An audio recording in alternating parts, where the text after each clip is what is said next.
Hello বন্ধুরা, আজকে বানালাম মাশরুম ভাজা। আমি আমার মতন করে করেছি, রেসিপিটা তোমাদের সঙ্গে শেয়ার করলাম। প্রথমে মাশরুমগুলোকে ভালো করে ধুয়ে পরিষ্কার করে নিয়েছি, তারপর ছোট ছোট টুকরো করে কেটে নিয়েছি।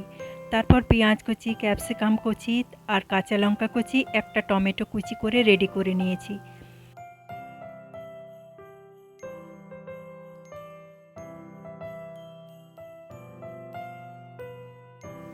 এবার উনুনে একটা কড়াই বসিয়ে দিলাম। কড়াই গরম হলে তার মধ্যে দিয়ে দিলাম সর্ষের তেল। সর্ষের তেল গরম হলে কেটে রাখা পেঁয়াজ কুচিগুলো দিয়ে দিলাম।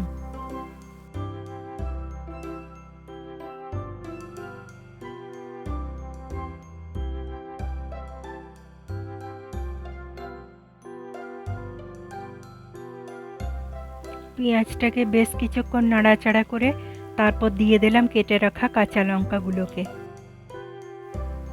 এই মাশরুম ভাজাটা রাত্রে রুটি বা পরোটার সাথে দারুণ জমে যাবে। আমার বাড়িতে ওরা বাবা ছেলে মিলে দুজনেই খুব ভালোবাসে। মাশরুম নিয়ে এলে রাত্রে মাশরুম ভাজাটাই বেশি করে করি রুটি দিয়ে খাওয়ার জন্য।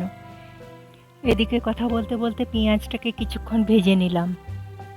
তারপর দিয়ে দিলাম ক্যাপসিকাম কুচিগুলো।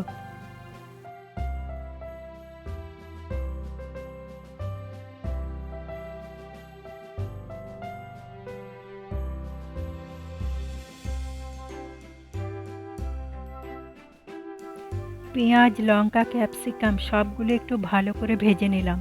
তারপর দিয়ে দিলাম কেটে রাখা মাশরুমগুলো। বেশ কিছুক্ষণ নাড়াচাড়া করে নিলাম।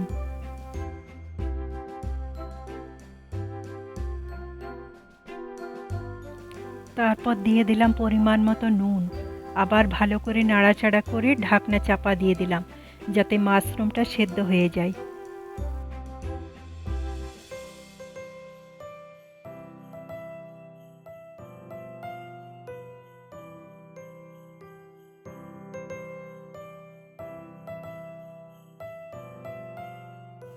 তারপর ঢাকনা খুলে মাশরুমটাকে অল্প একটু নাড়াচাড়া করে নিয়েছিলাম।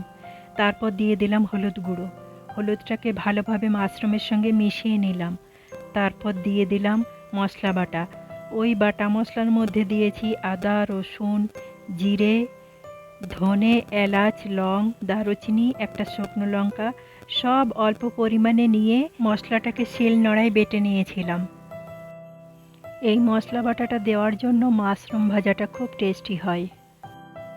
তারপর মশলাটা দিয়ে ভালোভাবে মাশরুমটাকে ভেজে নেব।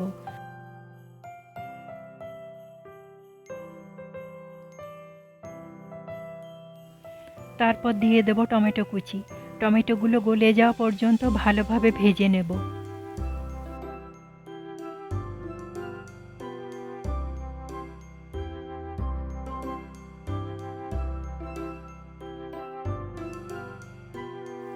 তারপর সব শেষে দিয়ে দিলাম সবজি মশলা আর অল্প রঙের জন্য কাশ্মীরি লঙ্কা গুঁড়ি। এগুলো দেওয়ার পর আরও কিছুক্ষণ মাশরুমটাকে ভালোভাবে ভেজে নেব। তাহলেই আমাদের মাশরুম ভাজা রেডি হয়ে যাবে। তাহলে বন্ধুরা, আমার মাশরুম ভাজা রেসিপিটি কেমন লাগলো অবশ্যই জানিও। আমার ভিডিওটি যদি ভালো লাগে একটা লাইক দিয়ে পাশে থেকো। আবার দেখা হচ্ছে নতুন একটা ভিডিওর সঙ্গে। ততক্ষণে সবাই ভালো থেকো, সুস্থ থেকো। টাটা।